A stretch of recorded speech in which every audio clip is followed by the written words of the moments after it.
Magandang umaga mga marites. Magluluto ulit ako ng sinigang na baboy. Kasi yun ang request dito sa bahay. Tingnan nyo mga pinagagawa ko sa buhay ko. This day, ito po ang niluluto natin na. Ano niluluto ko sinigang na baboy? Maganda yung kamatis. Bumuhay nilagay. Pero hiwaan mo. Parang ikakat mo sa gitna. Ganyan. Kahit yung sibuyas, ganun din po. Pero may hiwa pa rin yan. Parang unti-unting lumalabas yung katas ng kamatis at sibuyas sa sinigang. Kaya pag kumukulo na, tatanggalan natin ng bula. Yan daw yung malansa eh. Tinatanggal ko rin yan. Para matanggal talaga yung parang madumi kasi tingnan pag hindi mo tinanggal eh. Ganyan. Yun lang, antayin lang natin lumambot. Yan, malapit na siyang lumambot. Kulong-kulo na siya, nadudurog na yung kamatis, oh. Yan. Lalagyan na natin siya ng patis. Parang lumasa na. Gutom na ako, ba yan?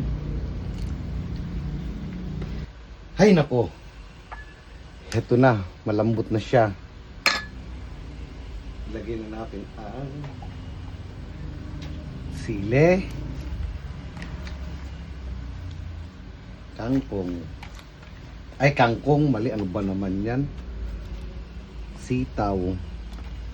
Tatanong pala ako mga katribo kong marites dyan, ano bang pwede kong iluto mga merienda lalo ngayong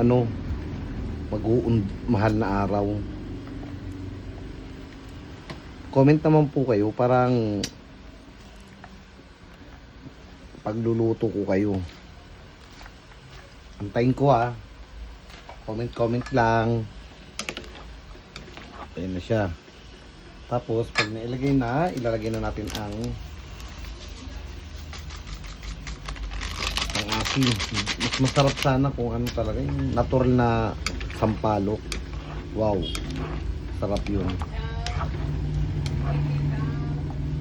Yan, antayin lang natin siyang kumulo. Yan na. Pwede na.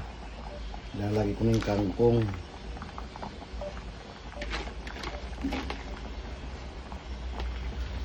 Isang kulo lang.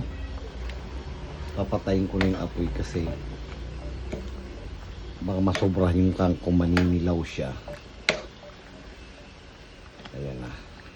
Kain na.